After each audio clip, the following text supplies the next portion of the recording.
যারা জীবনে দীর্ঘ একটা সময় ওই পালায়নকারী নেত্রীর কর্মী হিসেবে ভূমিকা পালন করেছেন। আপনাদের নেত্রীর এই সকল কর্মকাণ্ডের উপর আপনাদের নিজেদের অনুশোচনা হওয়া উচিত। এমন নৃশংস নেতা বাংলাদেশের ইতিহাসে দ্বিতীয় কেউ ছিল না।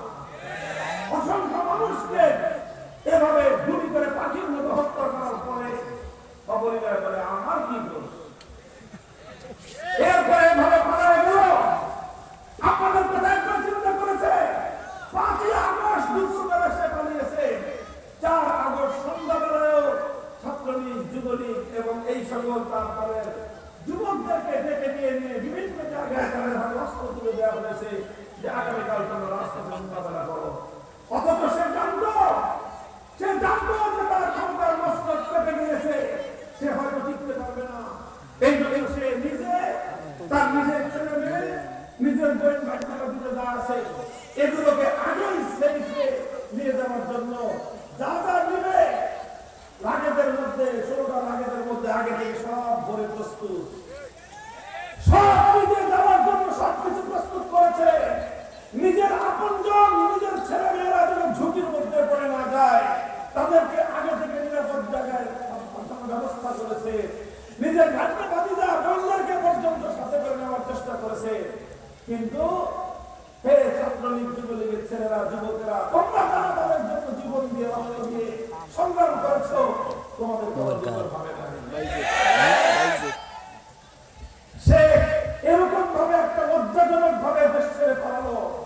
পৃথিবীর কোন যোদ্ধা, কোন যুদ্ধের সেনাপতি তার সৈনিকদেরকে রণাঙ্গনে একা রেখে যুদ্ধের ময়দান থেকে পালিয়ে যেতে পারে না।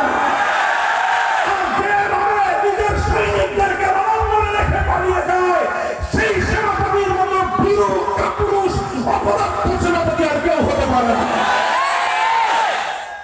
আমি তোমাদেরকে বলবো, তোমাদের ভুলের প্রায়শ্চিত্ত করার সময় এসেছে।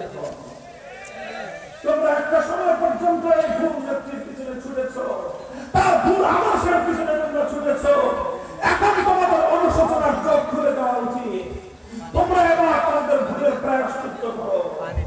আল্লাহ রাসূলের সাহাবী ওয়াহশী ইবনে হারব রাদিয়াল্লাহু তাআলা আনহু উহুদের জিহাদে যিনি আল্লাহর নবীর জীবনের প্রিয়তম ব্যক্তিত্ব, আল্লাহর নবীর জীবনের সবচেয়ে ঘনিষ্ঠ মানুষ, নবীজির প্রিয় চাচা সাইয়্যিদুশ শুহাদা হযরত হামজা রাদিয়াল্লাহু তাআলা আনহুকে সে শহীদ করে দিয়েছিল। নাম ছিল তার ওয়াহশী। কি নাম? তিনি হযরত হামজাকে হত্যা করেছিলেন, তখন তিনি কাফের ছিলেন। এটা হলো 3য় হিজরির ঘটনা। এর 7 বছর এর 5 বছর পরে 8ম হিজরিতে ওয়াহশী ইসলাম গ্রহণ করলেন। ইসলাম গ্রহণ করে আল্লাহর নবীর কাছে এলেন। আল্লাহর নবী ওয়াহশীকে দেখেই নবীজির পরিবার মধ্যে আবার সেই পুরাতন ব্যথা আবার জেগে উঠল। পুরাতন যখন থেকে আবার নতুন রক্তক্ষরণ শুরু হলো। আল্লাহর নবী জিজ্ঞাসা করলেন, আনতা ওয়াহশী, আনতা কাতালতা আম্মি, হে ওয়াহশী, তোমার নাম কি ওয়াহশী? আর তুমি সেই উহুদের যুদ্ধে আমার প্রিয় চাচা হযরত হামজাকে তুমি শহীদ করেছিলা। ওয়াহশী হতবাক হয়ে গেলেন যে কি বলবেন।